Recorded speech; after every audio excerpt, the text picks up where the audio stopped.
Hi, my name's Alexis Erey, and this is Take After Take, presented by Blue Fridge Films. In this episode, I sit with Barbi Miranda, otherwise known as Cinetrola. If you want to hear more of her takes, you can find her on Instagram at Cinetrola. That's Cinetrola. In this episode, we discuss Noah Baumbach's J. Kelly, a film that is out now on Netflix, so if you haven't seen it yet, I would recommend watching it first as we talk about the film in its entirety. This episode was recorded almost 2 months prior when we managed to catch the film at New York Film Festival. Without further ado, enjoy.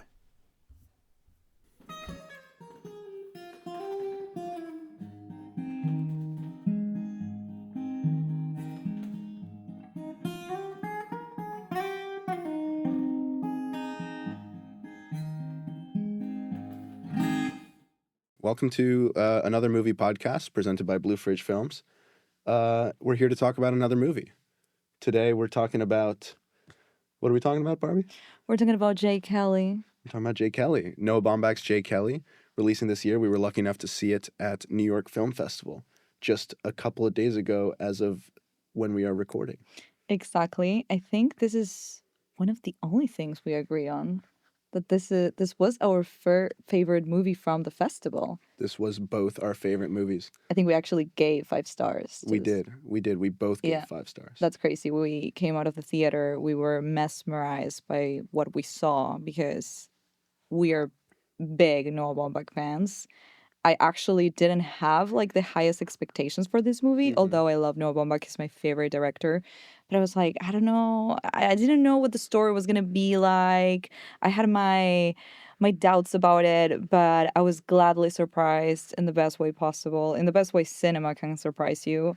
And yeah, I came out of the theater like a little kid watching a beautiful movie. And this is a full spoiler podcast, I assume. We're talking about the movie. Yeah, if you haven't watched the movie, don't don't or go see it and watch it. Go see it. Yeah, because we're gonna release this. Or if you want to if you enjoy watching like a podcast with spoilers. Yeah, and then maybe that's what makes you watch the movie. You do you. Though I disagree with you. I disagree. Of course. I feel bad. We have Grant there in the other room. Hey guys. He has not seen the movie. Oh my God, Grant, you're gonna be spoiled. Thank you for listening in. Hopefully, what we say interests you. I mean, if you spoil the movie, it's fine. But I'm following. I honestly I'm having fun. I'm a person who doesn't mind being spoiled. Really? Yeah. That's a topic for another podcast. Okay, but I just want because we can definitely talk about that. But right now, Noah Baumbach's J. Kelly, 2025, starring George Clooney and Adam Sandler. Where do we even start? I think we can start by the synopsis, like what this movie is about. This movie is about J. Kelly, of course. The movie itself is kind of like a love letter to George Clooney in some way. It's very meta, and it basically tells the story of this actor who's kind of like at the end of his career, maybe, and he's at a point where he's kind of like having a crisis, a career crisis, a personal crisis, and he embarks on a journey to follow his daughter around Europe. And in the middle of all of that, he reflects on his past, and he goes through as an inner monologue in some way. And I mean, in very Noah Baumbach fashion, you get one of the best character analysis ever. But yeah, what do you think? What did you think about George Clooney? I think George Clooney was very good. And I was talking with you after the film about if you've seen Up in the Air, because up until this point, for me, George Clooney is a very, I don't want to say one note, but like when you see George Clooney in a movie, he plays George Clooney. Maybe I haven't seen enough George Clooney movies. I'm not trying to make anyone upset. I love the Ocean's movies. But Up in the Air is specifically the only George Clooney film that I've seen where he showed immense sensitivity for his character, and he was just doing things with his eyes in that film that I'd never seen him do before until we saw J. Kelly. And I realized pretty quickly in the film that I didn't have to be worried, because I was worried about not liking it. I was not worried anymore. I was very quickly on board with what the film was doing, and I'm curious, because you were also not too sure if you were going to like the movie or not. When did the film win you over? What was the first scene where you were like, okay, I'm going to like this movie? The first scene. The first scene. Literally the first scene. The first scene, because that first The one scene, shot. yeah, the one It shot. takes one shot to win you over. You see a one take and you're like, I mean, oh, yeah. literally, if that's the one shot you're gonna give me for the beginning of a movie, then yes, I am completely in your hands. Okay. And I think that first scene shows the love for cinema that this movie has. And that for me is at its core. It was, I think this movie like took me to the first time I watched Cinema Paradiso in some way. And I'm not just talking about the clear reference that it's the last scene, but just like the soul of the movie. It's about how much cinema is so important, not just for the people who make it, but for everyone.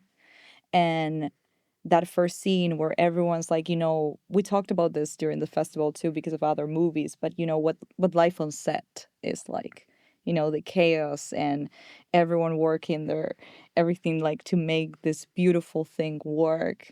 And I think that that's what the first scene is. And you have George Clooney portraying like this actor who's dying in the movie, and in some way that's what the movie is about. This is like in kind of like a dying actor. His career is maybe at its end, and it's all portrayed in a beautiful symbolic way. And so yeah, that's literally the first scene. I was like, yep, I'm here. Okay, maybe I was wrong because I did say that it won me over very quickly, but it didn't win me over that quickly. I mean, I like the opening scene, but I was still like, okay, we have time. And when was it? So the scene for me where I really felt, okay, I want more of this, and the movie delivered on it, was when we first see him do what he must have done like a dozen times in the film, where he steps back into a memory, and you see him standing there and experience that memory. And if I'm not mistaken, the first time we see him do that is the audition. Is it the train, right? Before the train, the audition. It's not the first. I don't think that's the first time. The first time it's actually when he's at theater class, at acting class, and he's presenting a monologue.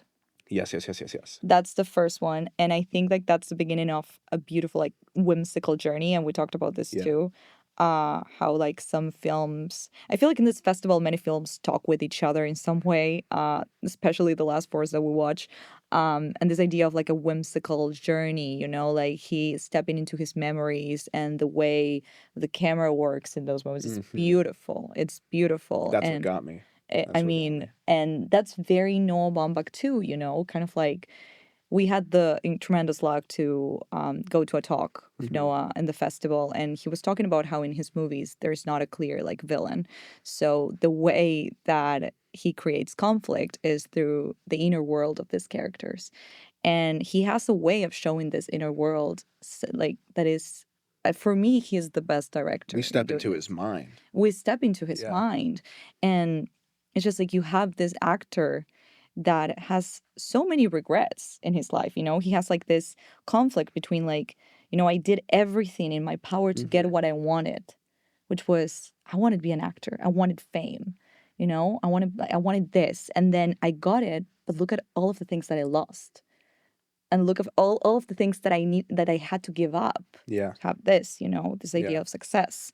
And I think that was really well like made. Yeah, I feel like now's a good time to bring up, before I forget, just how good the younger actor who played young George Clooney, young Jay Kelly, was. Incredible. And also the young Billy Crudup. He was giving James Dean. He was giving James Dean in all the right ways. Yeah, in all the right ways. Yeah. Fantastic.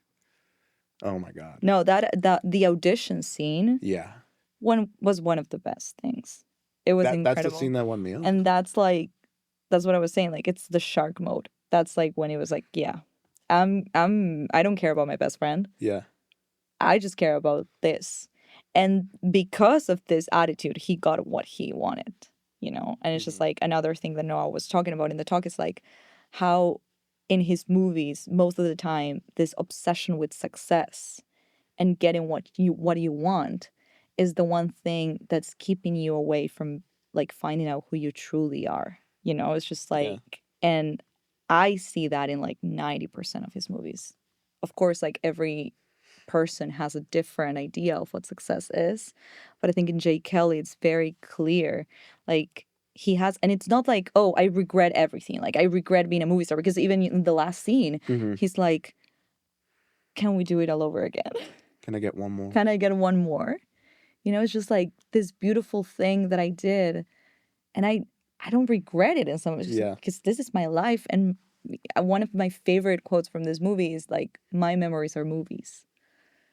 And that's beautiful, because not only actors or people who work in the industry can relate to that, but their time is marked by the films that they worked on. My life is marked in movies. Yeah. I remember like who I was. Your letterbox. My letterbox. I mean, but before letterbox, Grant, do you have a letterbox? I think I maybe reviewed like one movie and forgot about it. Love that. love that. Who needs? I mean, before Letterboxd, it was just like in our mind. I remember like when I went to the movies when I was young, and I like the movies that I watched with my mom and my best friend. And I think that that's a big part of what the movie is. No, I agree.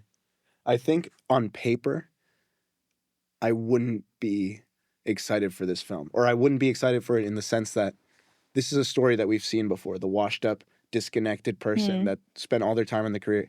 It shouldn't work. But the film has this magical quality about it. And I've seen so many movies, and that magic should not work on me. I don't know why it worked on me. Because it's very human. It's very human, and it's very... Can we talk about like the train? We can talk about the train. Would you say that's the second act of the film? It's a large portion of the film. It's a large portion of the film. I think it's the second act. I didn't expect it to be so... When he gets into the train, it's like his encounter with humanity, with the real world, and it's beautifully portrayed. The scene where he enters the train the first, and he starts noticing humans. Again, Noah Baumbach. Noah has such a way of showing humans being just human, and how beautiful it is, to just be. Yeah. And the way he's looking at every character, and he even says, how am I supposed to play real people if I don't know real people? And I mean, and how he interacts with everyone, and how he like wants everyone to come to his tribute, and it's just like a very, very warm. I remember I got very emotional during that scene. In the way that I get emotional every time that I watch a Noah Baumbach's movie, when he connects like with the human being and everything, because he doesn't even force it. It's just like in a very natural way. And then you also have like the characters. Like we have an amazing cast. I mean, Adam Sandler, Laura Dern. What did you think about them? They were fantastic. It's the train where we really see the conflict between them and him, because they're really trying to keep him on a leash, and he's like, no, I want to talk to the people. I need to figure this out. It was just a really interesting relationship that they had, specifically, and it becomes a very common thread in the film. Adam Sandler trying to ride the line of, is he a friend, or does he work for Jay Kelly? Does he have any friends, or is this really his only friend? And I don't even think that are they friends? I think does it get answered? Again, it's I think there are a lot of like, there are many things that can be true at the same time. Yeah. And I think that this movie is a perfect example of that. I feel like I need them to be friends. It's like in the film industry, and in every industry, like there are many industries that are very toxic. 90% of the industries are toxic. And I think like in this case, the film industry is like, you have all of these people that work for you. Again, the recurrent line of him saying like, I'm always alone. And, his daughter being like, you're never alone. And there's always like someone working for you, because you're like surrounded. Thank you. Exactly. Like there are people who are always giving him things, but they're like his employees. It's just like, are they friends, or they just work for me, or they're just here because they take my, 15%. Yeah. That's the thing.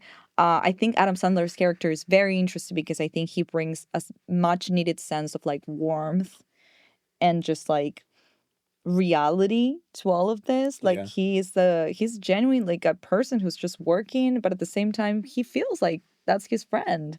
And at the same time you have like this little fling with Laura Dern's character that I liked. And at the beginning I was like, I wish they had explored that a little bit more. But then I was like, no, there's no need to explore that. Yeah. It's right there. It's I'm glad we got the exact amount that we got. Exactly. She ditched him in Paris, and that's it.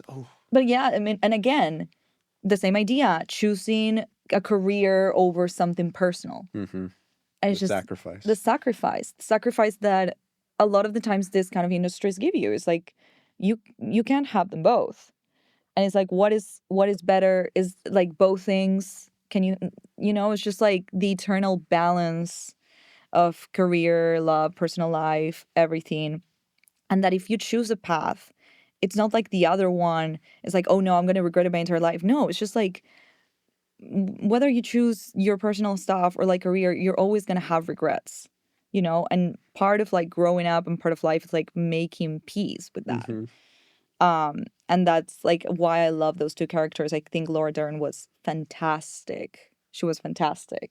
She was just like there for a few minutes, because that's another thing. The characters start like disappearing. Yeah. They start leaving him One by one. one by one. They leave the film. They live the film, but they leave his life too. It's like, okay, this is a person who's like filled with employees that are just like, yeah, this is too much. It's such a simple trick for the audience, but it works so It works well. so well. Works so well. And another thing that happens in the train that I really love is that we have this character who's a tourist and who's like, they're traveling through Europe, they're going in through Italy, and he's he a biker? Yes. Well, what we know about him, they're on a bike tour in Italy, and that he has a family, and that he's a good father, but he's mentally ill and he didn't have his medication. Exactly. And one thing that I loved about this, I don't think that I told you this, but when they're entering Italy, he says, "Oh, Italy, one of the only countries that's still permitted to be human." Mm. And I love that. I love that because I think that a lot of the movie is also about that, about like kind of like all of the rules in some way that society and just like, of course, your career and everything. And of course, like this is a movie that's filled like with American characters. The movie's very clear about making its opinions clear on each place, specifically with lines like, "Oh, when people die in LA, it's so surprising." Or that's not the exact wording of it, but it's always so surprising when someone dies in LA. Exactly. And it's like then you have Italy, which is like one of the only, because of course, like if you know Italian culture, is like Yes, aging is real, death is real, it's accepted, it's normal, it's again, not avoided. aging is real. Noah talked about that in the talk too. How like aging in Hollywood is like, it's really badly seen. Like if an actor is like, they usually don't play their age. Yeah. They play a younger. Who's the actor he mentioned during the talk that stepped away from acting? Cary Grant. Which is very clearly an inspiration for Exactly. There's a picture of him. Yeah. There's a picture of him in the movie. Yeah. Like you have like this, it's badly seen, and then having like that line, Italy, one of the only countries that's still permitted to be human. I loved it. And the next scene, you have the same character running because he didn't have his medication, and I think this is the second best scene of the movie. And this is, I'm gonna say it's the best scene of the movie actually, because this is the moment where he starts running. Yeah. I was like, ooh. And of all places, he runs to a cemetery. He runs to a cemetery. And it's just like one of the moments where I was like about to stand up. Also, the funniest moment in the film for me is that moment where he runs by and they just make eye contact. And Adam Sandler's just like, don't. Well, don't. And he does.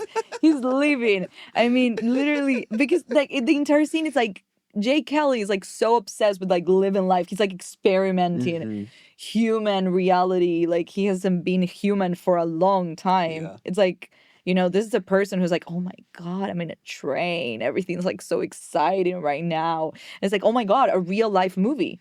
He's starting to discover that real life, it is kind of like the best movie of all in some way. And this is like a very cinematic moment for him. It's like, oh my God, I get to be this. I get to be like the hero in real. I get to live this incredible experience. And it's a scene that's full of like contradictions too, because supposedly like, he's a hero because he's like getting the purse back to this lady and he's like defeating the thief and everything. But at the same time, this is a man who's like not a bad man. He's just a human being who's not on his medications. And, it's kind of like he realizes that. And it's like this contradiction of like, hey, I'm not a hero, just like this was like a very human experience, and how the scene is shot and everything. And when he's running, it's just like, damn, like that's cinema to me. Yeah. That's cinema. Yeah. What's your favorite scene? it has to be his phone call with his oldest daughter, Ooh. where he Riley Keough where is Riley Keough amazing. kills it. She's Scene so stealer. good, and she calls him, and we start with him on the phone in the woods. This is after his father left. This is after he ran after the cab. He ran away from the party, Mm-hmm. and she's on the phone, and it's kind of his last cry for help. Yeah. Before, I guess, his final cry being with Adam He Sandler, has but his one last cry ticket. for his family. He has one He has ticket. one ticket, Hmm. and he says, "Hey, fly out, come." And we end up with him walking in the woods, and then she appears there, and the phone voice goes away, and it's her real voice, and just Did you cry? I was tearing up, and the music was swelling. Nicholas Britell with a fantastic score left and right. Alexis is obsessed with this score. He keeps like listening to it over and over There's again. only one song In out an right now, annoying way because there's just one song that's on but it's all I Spotify. got. It's all I got, and I keep listening to it. And it's not the song I want it to be, because I really want the piano score. Gotta wait for it. And of something interesting that's worth bringing up is that what Nicholas Britell was saying at the end, when they were talking after the film, and how he was saying how the piano, at the start of the film, they start by putting what was it, a cloth, a something in between the keys and the, what do you call the threads in the piano, Grant? Like the strings?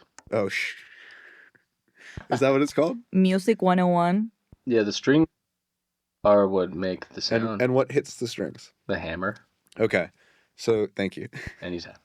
So he's talking about how they put a piece of cloth between the hammer and the strings, and to give it that muted sound and that repressed emotion represented through Jay Kelly and the piano.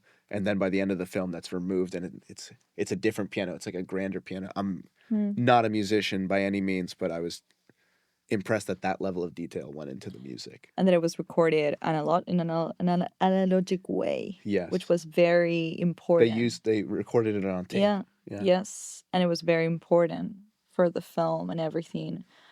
Because they also wanted to bring like this nostalgic old Hollywood kind of vibe to it. Yeah. Circling back to the love of movies and cinema and everything. It's just like it is a love letter to cinema in some way, this movie.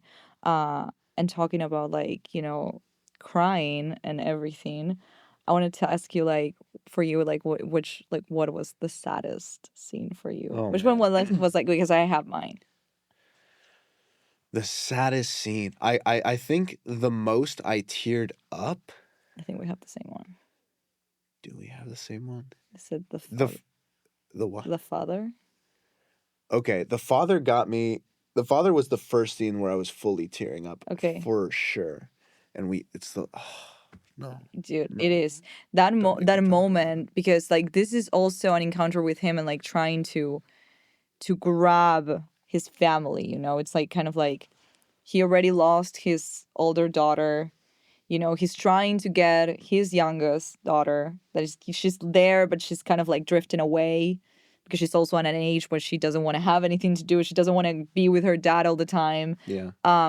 And then he has this very complicated relationship with his father, and it's this gut-wrenching scene where oh my God, the father is leaving and he's not even staying for the tribute, and he starts following his father's like taxi, and he's like crying out for his dad. Just to see someone so old be running after the car and being like, Dad, please. That's just like, and that's a very Noah Baumbach thing. We're all children. The fact that it's what he said, or what we were talking about it for sure. The fact that it's a coming of age film for a 70-year-old man. Exactly. Like there is always, I think, like coming of age genre is always like linked to childhood, but in reality, it's like you can have a coming of age at any age. You can come of age, coming of age. Definitely. We're all coming of age. Yes. Every day. And everything, like, you know, we're always gonna be kids. Yeah. You know. Yeah, and just also representing that, and they spoke about it as well. All the guys who were crying in this film. I think every male character, single one. Can we talk about one of the best scenes in the movie, method acting. The method acting. The method Billy act- Crudup. Billy Crudup. Billy Scene Crudup. stealer. Again, like this movie is filled with scene stealers. Mozzarella sticks. With marinara. No, this scene, again, it was one of the scenes that I was like, hey, this is incredible. We were like in this incredible, we had the luck of watching this movie at a film festival, which was a privilege that I will always remember. But just like the entire like room clapped after the scene, and I remember feeling to be in a room full of cinephiles and see good acting in front of them and be like everyone's like, that's method acting right there. You know, it was incredible. Funnily enough, the part that impressed me the most was just a couple moments after that. Everyone's really good in this film, but Billy Crudup's so good with just subtly switching something. Exactly. When they're outside and suddenly he just has that slightly crazed look in his eye, he starts bouncing. You know, I've always had this feeling I wanted to hit you. Yeah, literally. It's so real when he does it, and but it's so ridiculous at the same time. But I believe it. You believe it. That's the thing. That's where a good actor comes into play. Because if any other actor would have done that, you would have you don't believe it. Yeah. But you believe him. Yeah. Because he literally switches. Yeah. He switches like from one moment to the other, and the way he switches is like, this is ridiculous, but it's real, and you believe it, and everything. And he's incredible in this movie. Incredible. Absolutely. And Patrick Wilson at Well has his crying scene. Every man is crying in this movie. Everybody's literally. Crying. Oh, not one single woman. Like I don't think like any woman cries. No. You have Greta Gerwig. I loved Greta's character. She was great. Of course, I'm going to mention Greta Gerwig. And even the therapist crying reading the daughter's letter. Underrated scene. Oh my God. I can't read it because if I read it, I'm going to cry. And then he's just crying with the sunglasses. Oh, who's that actor's name? I love Josh Hamilton. Is it Josh Hamilton? I think it's Josh Hamilton. Is it? I think it's Josh. I feel confident. If I'm not confident and I'm wrong, text here. I think that he is. Text right here. I wish I could have watched this film again.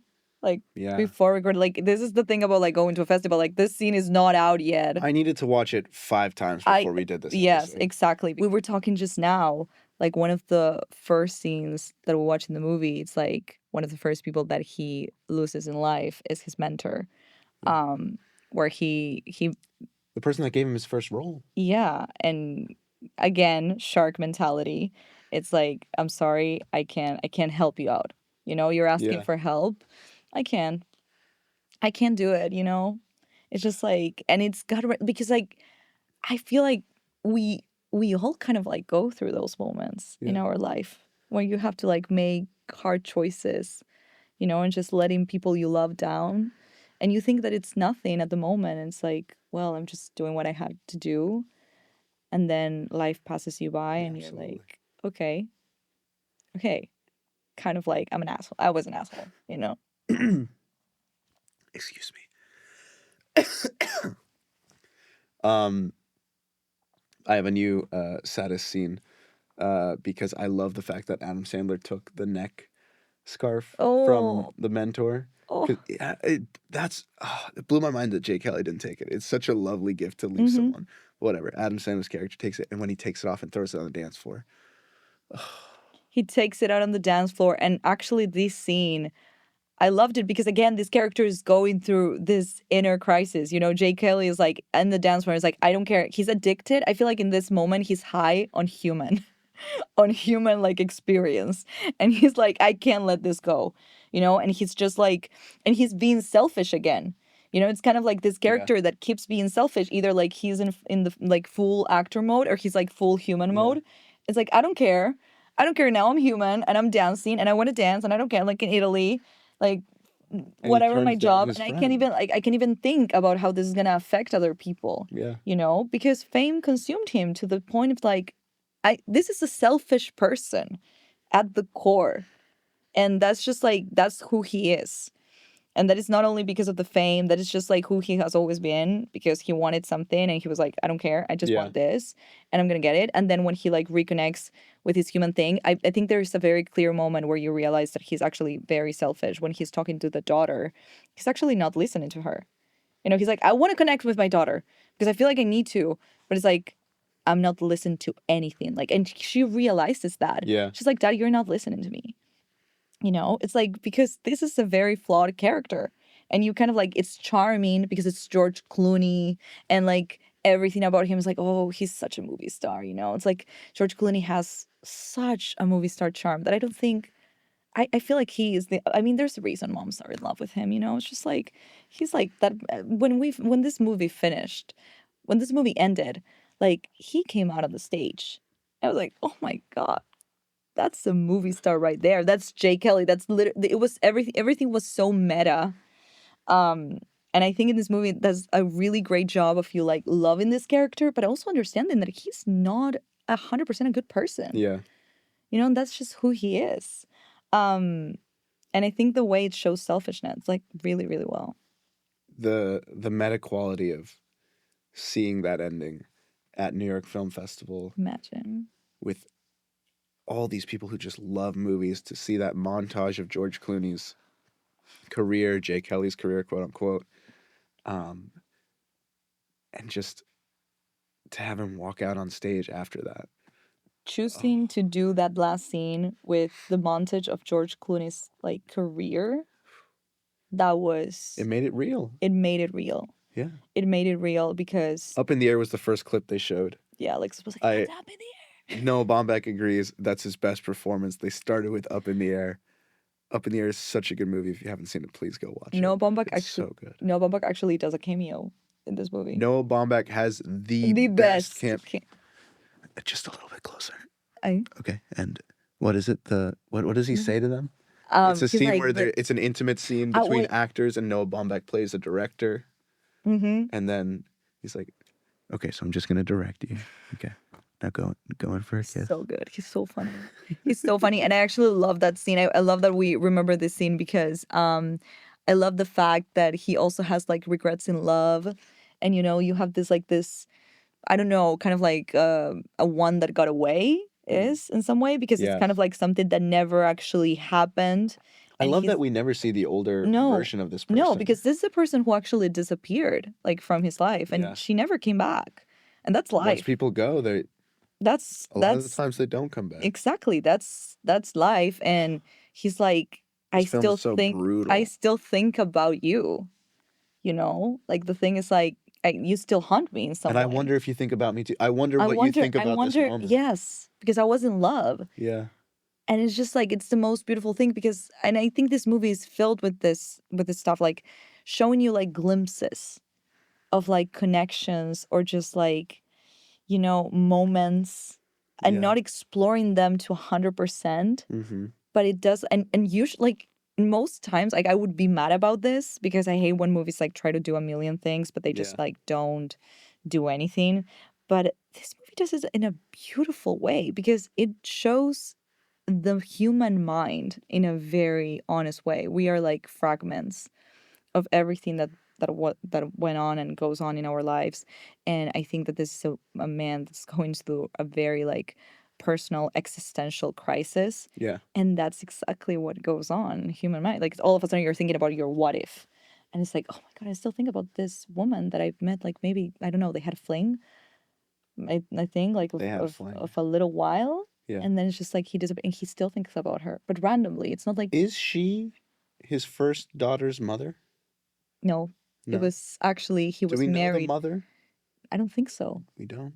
I don't think so. And I love that also. It's just like he was a woman that he met while he was married. And that they had like a fling, you know, it's just like Men. he was like an actress. And yeah, again, he's a flawed character. He's very human. But I love it. Again, Noah Baumbach. He's great at doing it. He's great at showing humans being humans. I'm sorry, I'm not being like object at all when it comes to this man, favorite director of all time, but just like, dude, come on. And I mean, that last scene, I was tearing up. Like, how can I be in a film festival watching like this movie, watching this last scene, having a connection with this actor? This is my mom's favorite actor, you know? It's just like, Might be my mom's favorite actor. I mean, exactly. Definitely. I'm like thinking like I grew up hearing my mom talk about this man. You know, I grew up with that, and again, my memories are movies. So it's just like, and in that room full of like cinephiles, because if you go to a film festival, you probably have a connection with film. I feel like everyone has a connection with film. It's the art form of the people. Uh, but just like it's beautiful. I think that it describes not only what it is to be part of something this big, but also what it is to like be part of the entertainment. You know, it's an art that was created to entertain people, and it's not just about the people who make it, it's about the audience. Yeah. And there was a connection with the audience in the movie, with the audience in the festival, and there will be a connection with the audience in every movie theater. And I know this movie is going to come out on Netflix, but if you can watch it in a big screen, Netflix December 4th, select theaters November 14th. please go to the theaters. Please go to the theaters to It watch would this be film. a shame not to But if you're watch listening this. to this, assuming you've seen it because we spoiled the whole film, but if you haven't, you know everything, but you know nothing. You haven't felt what this film is going to make you feel. Exactly. It's Good. pure magic. One of the best quotes that one of my favorite filmmakers ever said, Lucas Martel, te amo, is Te amo means I love you, by the way. For those who don't speak. thank you so much, Alexis, for that translation. Yeah. Well, maybe Grant doesn't know. Te amo. I knew that one. She said, no good movies can be spoiled. And I believe in that with my entire heart. So definitely, like, this is a movie that's unspoilable. So if you listen to this because you wanted to listen, just go experience that magic for yourself. Cheers to that. Cheers to that. Oh, es verdad. Me lo que- Thanks for tuning in to Season 1, Episode 2 of Take After Take, presented by Blue Fridge Films. Next week is our third and final episode of the first recordings we've done, where we talk about another absolute best from this year, Sentimental Value. Until then, form your own take, and I'll see you in the next one.